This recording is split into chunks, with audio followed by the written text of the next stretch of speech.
Je až neuveriteľné, že pán prezident Rudolf Schuster oslávi v januári 83 rokov a koľko aktivít pritom stíha.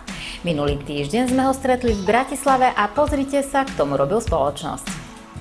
4 generácie Schusterovcov cez vnútrozemie Brazílie, tak sa volá vernisáž k výstave fotografií, ktorú pán prezident zorganizoval na Bratislavskom hrade. Tradíciu založil jeho otecko Alojz, ktorý sa do Brazílie vybral v roku 1927. Ďalšia generácia, celá rodina Schusterovcov, pán prezident s manželkou, syn Peter a dcéra Ingrid sa v Brazílii boli pozrieť v roku 2001. V roku 2014 navštívil Brazíliu s vnúčkou Peťkou. Peťka je dcéra syna Petra, je absolventka práva, končí druhú vysokú školu, technickú, a starého otca prišla podporiť aj s kamarátom. Vernisáž moderovala Alena Heribanová, tu už pán prezident víta manželov Traubnerovcov a prišla ich pozdraviť aj dcéra pána prezidenta, lekárka Ingrid Schusterová.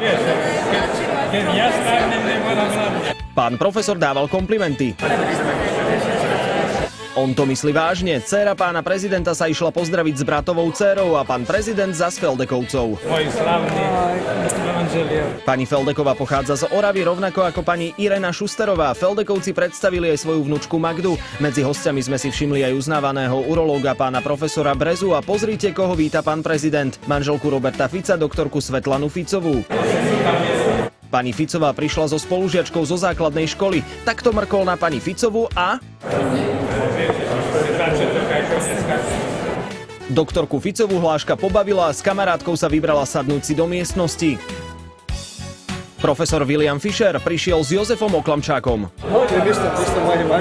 Pán prezident si hneď všimol ruku. Kde si strkal ruku? Ako sme už povedali, hrdzavý klinec. Pán profesor Fischer bol pri vážnych operáciách pána prezidenta a bol to práve on, komu volal, keď manželke praskla aorta. Vychoval 10 kardiochirurgov, medzi nimi aj syna ex-prezidenta Ivana Gašparoviča, Iva Gašparoviča mladšieho, a stál pri začiatkoch Národného ústavu srdcových chorôb, kde predčasom operovali aj premiéra Roberta Fica či Milana Lasicu. Táto nemocnica, to je pána Mečera moja. Neviem, čo všetko majú proti nemu, ale ja mu ďakujem za to.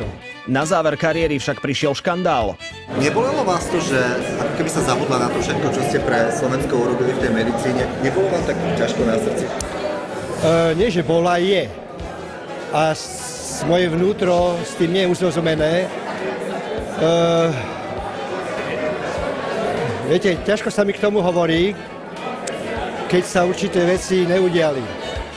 Teraz už 2 týždne pomáha Oklamčákovi a chodí s ním k lekárovi, inak keď Oklamčák robil Miss Slovensko v roku 1996, pán prezident bol predseda poroty. Vyhrala Marcela Jančová, ktorá sa o 5 rokov zabila na aute. Oklamčákové sako ocenil aj syn pána prezidenta. S profesorom Fischerom vysvetľovali Ingrid Schusterovej, že vymysleli Miss zdravotníctva. Oklamčák začal hneď nahovárať dcéru pána prezidenta.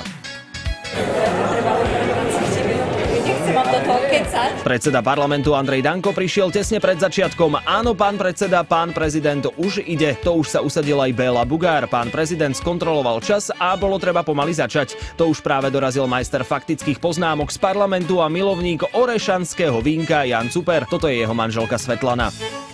Toto je moment, ktorý pána prezidenta rozcítil. Dcéra totiž prispela v programe pesničkou k odchodu pani Schusterovej, ktorá keď odchádzala na večnosť, za dcérou presne v tom momente priletel modrý motýl. Myšlienka vernisáže je jasná.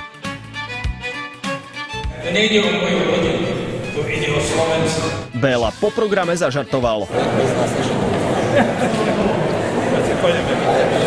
Pána predsedu sme sa opýtali, ako je na tom zdravotne. Áno, všetko v pohode, len asi by som mal znova sa dostať väčšej striednosti zo stravou, ale pri tých nervoch sa to niekedy nedá stražiť. Jožko Golonka, spomínali sme, že má kardiostimulátor. Vyzeráte, že dobre, Pri debatke s pánom Colotkom a jeho priateľkou. Pán profesor, že vy ste takto fit. Partnerka pána Colotku je opatrná. Prišiel náš Janko. Pravda, že poznáme, veď vyše 20 rokov za prezidentovania Gustáva Husáka bol predsedom vlády. Pán profesor na to vydržal. Inak by sme boli dopadli veľmi špatne. V čase Jožkovej aktívnej kariéry práve pán Colotka pomohol hokejistom vycestovať do zahraničia, aby si niečo aj zarobili.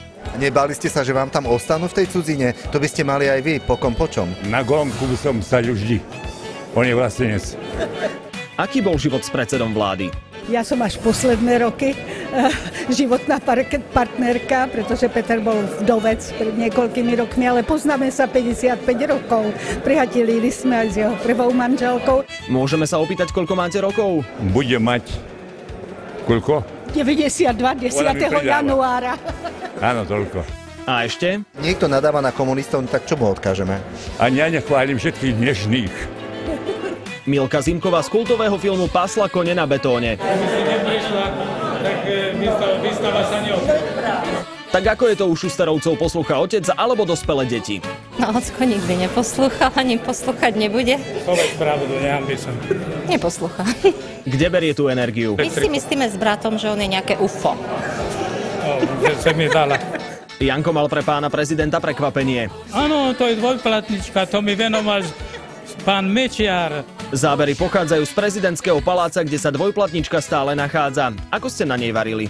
No, spočiatku áno, lebo sme skúšali, či tam nie nejaké vybušnina. Najprv to skontrolovali, lebo Mečiar ma mohol niečo aj vyviesť, ale potom som zistil, že to bol dobrý fór a ja som ho prijal. Šéf parlamentu? Musím utekať. Kam sa ponáhľal v smotánke za okamih. A čo sa týka pána prezidenta Schustera, človek, ktorý dokázal presvedčiť amerického prezidenta Busha, aby mu požičal helikoptéru na let na južný pól, dokáže naozaj všetko. Pán prezident, vďaka za to, že vás máme.